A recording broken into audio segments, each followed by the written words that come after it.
Hello dear friends, in this video I will show you how to create a wrench and apply a simulation to it in Solidworks. Click on the home icon and select part. Okay. Select the front plane and start a sketch. Next click on sketch picture. If you don't have this command, search for it in the search bar. Look for sketch picture here. I would write a sketch. And here it is. I click on the eye icon and it shows where this command is located. I've already added it, but otherwise it will show you where it is in the pop-up menus. Select it, and I've already prepared a wrench here, so choose it. Next, we align this blue line with the jaws of the wrench. Select the second point using the add other command and adjust it to match the size of the wrench jaws. Just like that. And set the size of our jaws. That will be 32 millimeters. Okay, next go into the sketch, select the line tool and start tracing our wrench.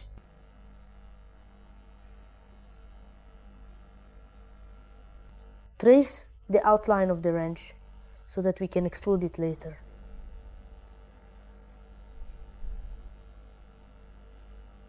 For now, we're tracing the wrench approximately because we'll tidy everything up later. Here, it's not possible to draw this arc with the line. So I select the 3-point arc command and properly draw the arc.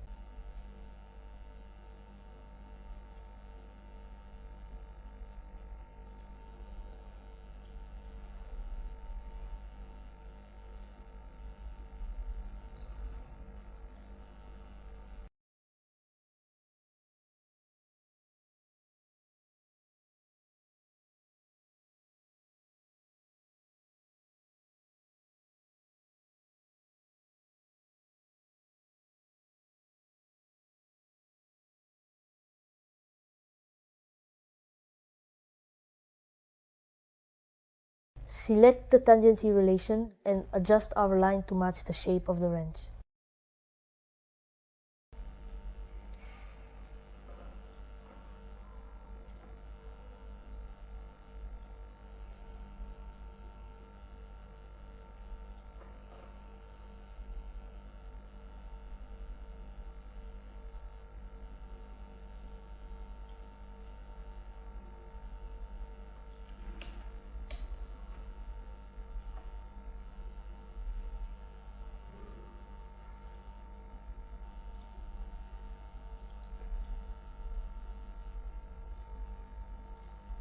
Well, basically, we finished tracing the wrench.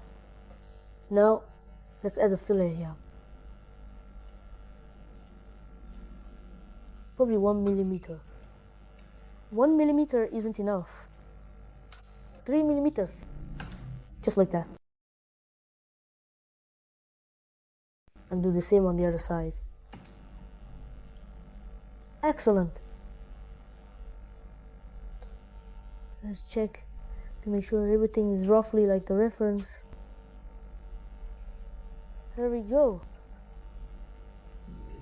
Now extrude our boss. About 7 millimeters roughly.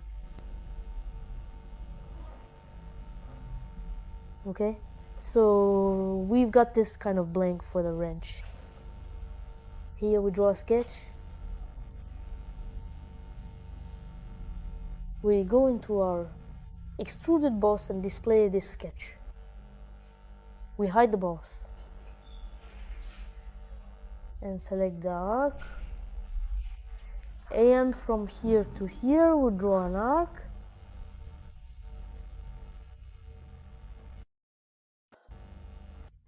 And now we adjust it. And we copy these lines onto a new sketch using the convert entities command.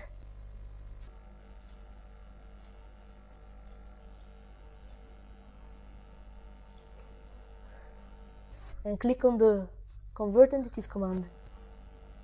Now we trim away everything unnecessary. And now we have a closed sketch, which we will extrude. And on the other side, we do the same thing. We also draw an arc. Just something like this. You can see that here we missed the mark. Like this. Excellent! And here too, in this step, we convert the geometry as before.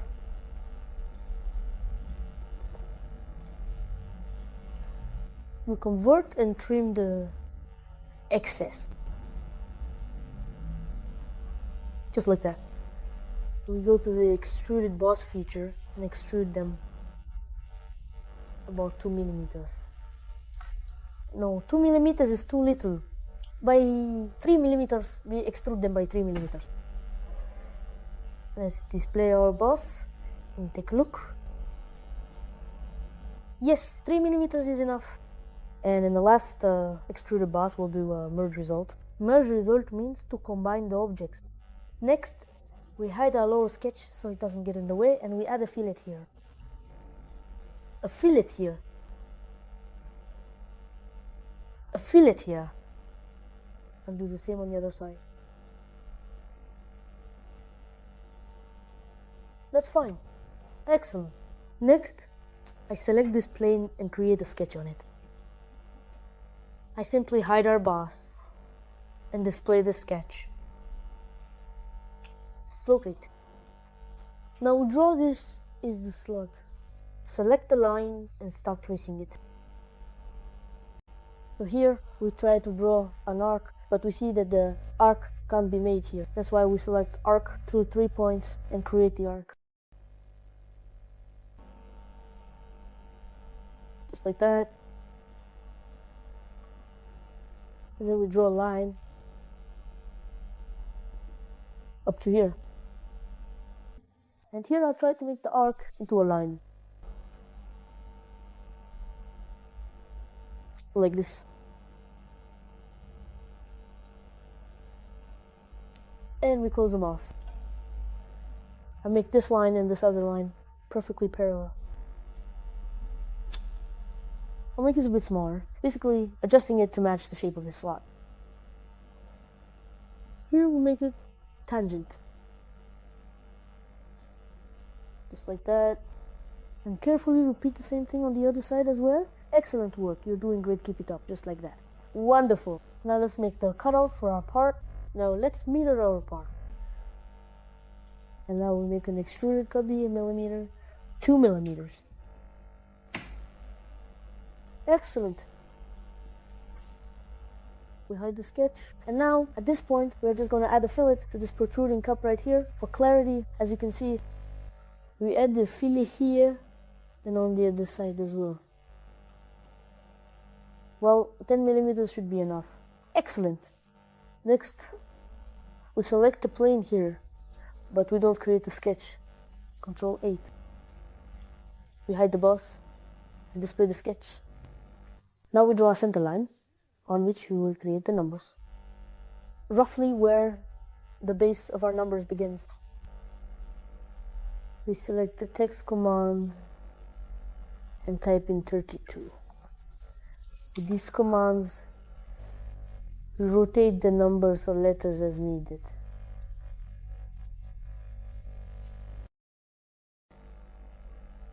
Next, we proceed to carefully disable the option labeled Use Document Font in the settings. And then after that, we gradually increase this value, adjusting it up to 28 points in total. Almost what we need. Next, we select the command to center them. There, they are almost in the right position. Let's find a nicer font, because I couldn't find exactly the one I wanted there.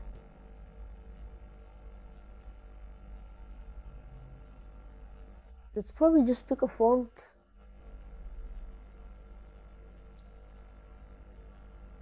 This font will do. Okay. Let's reduce the size of our letters. They turned out huge. Down to 24. 24 will do.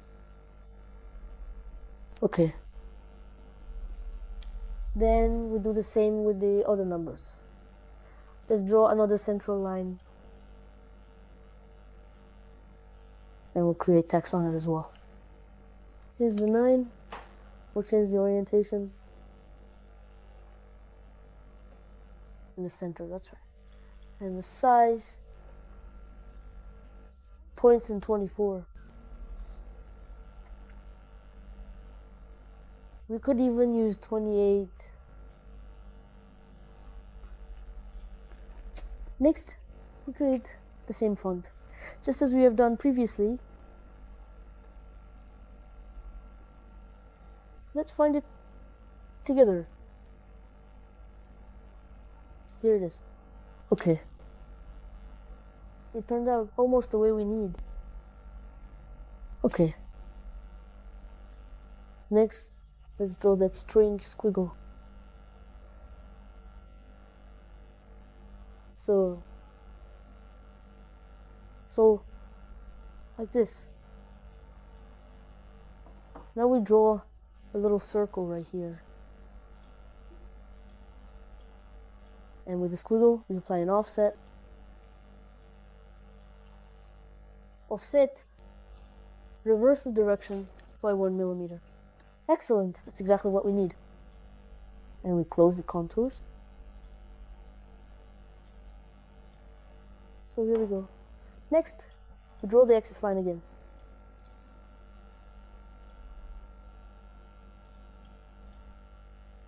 Select its text. Well, 27. Centered. That's correct. And the size is 28 points. 28. That's what we need, but they're just on the edge, so we'll reduce the distance between them like this. And let's choose the font. Font.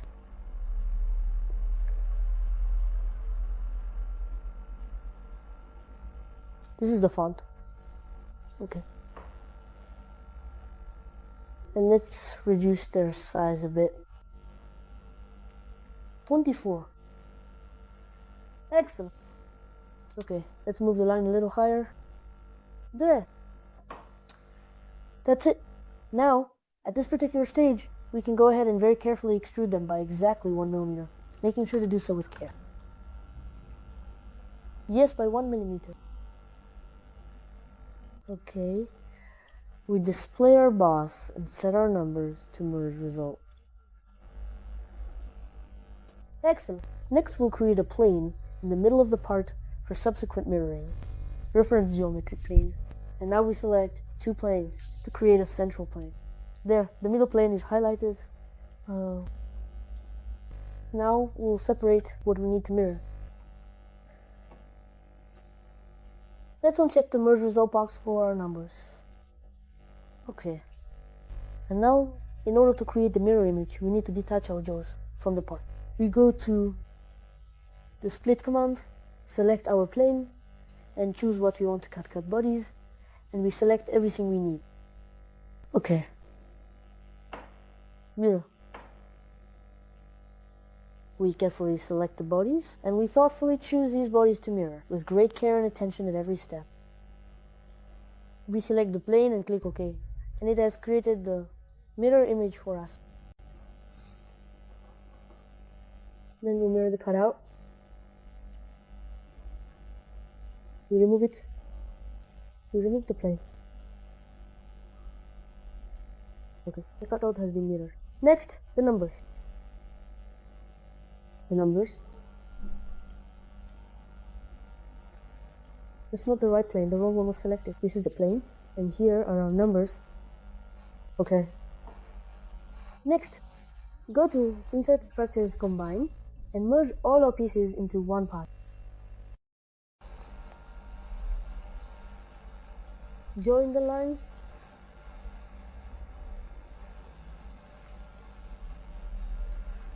Excellent. Okay. Let's check that all the bodies have been combined. Again. I select the combine command. You see it's grayed out, which means there are no more bodies left. Only one body remains. We hide the plane and start rounding everything off.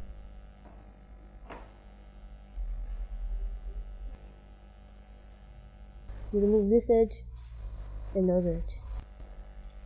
And here we round it off, and here as well, okay? Next, we round off here. Rounding here and rounding here as well. Okay.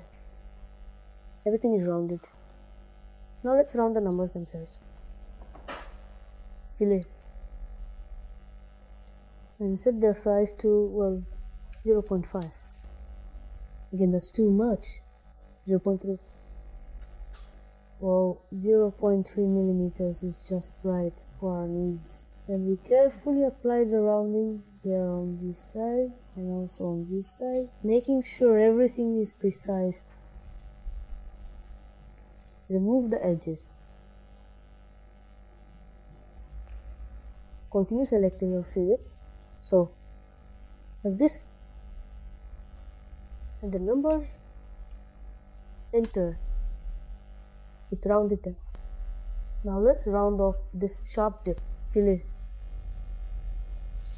And we round them by 1 millimeter. Round here. And round here. That's it. Our key is ready. Now we will start simulating with the key. Let's detach our numbers to simulate the object. Insert fracture split. Missed. Split. Select the surface you want to cut. Choose cut. And cut the numbers.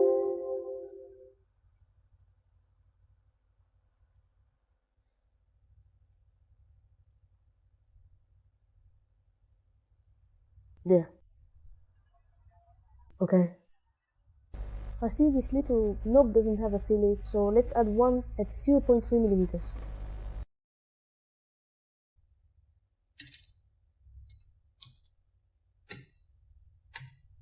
That's it. Now I check to make sure this surface hasn't attached itself to our part.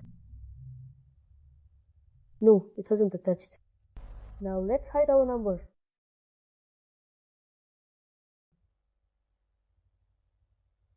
Let's hide all our digits. And you can in fact actually do it even faster through the manager. Hide.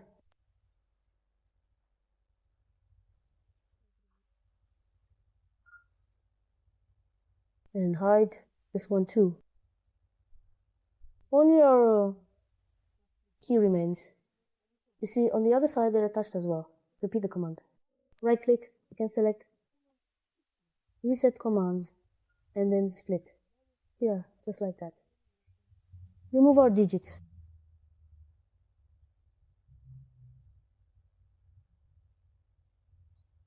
Okay. And hide them too, down to the last detail. That's it. Everything is hidden. Let's hide our dialog box. Go to Simulation. If you haven't already added it, go to Solidworks Add-ins. Here, enable Solidworks Simulation.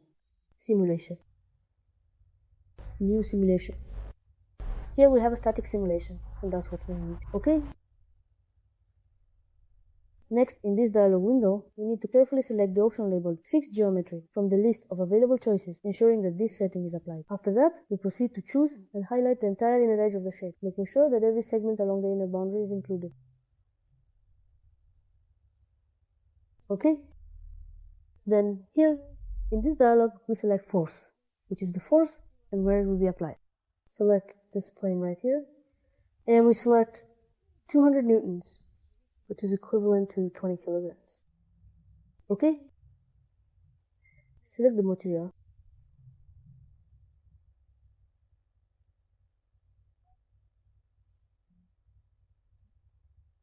Let's wait a bit. It's carbon steel. The very first one in the metal section. Apply cross. Next, we'll click the simulation button and simulate our key. And wait.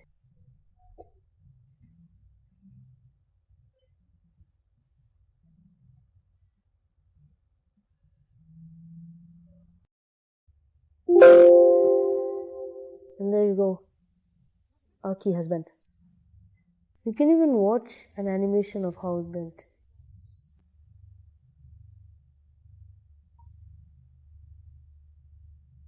If it's too fast, I'll slow down the speed. There you go. The bending of our key is shown. This was Alexei Subscribe to our channel and like this video.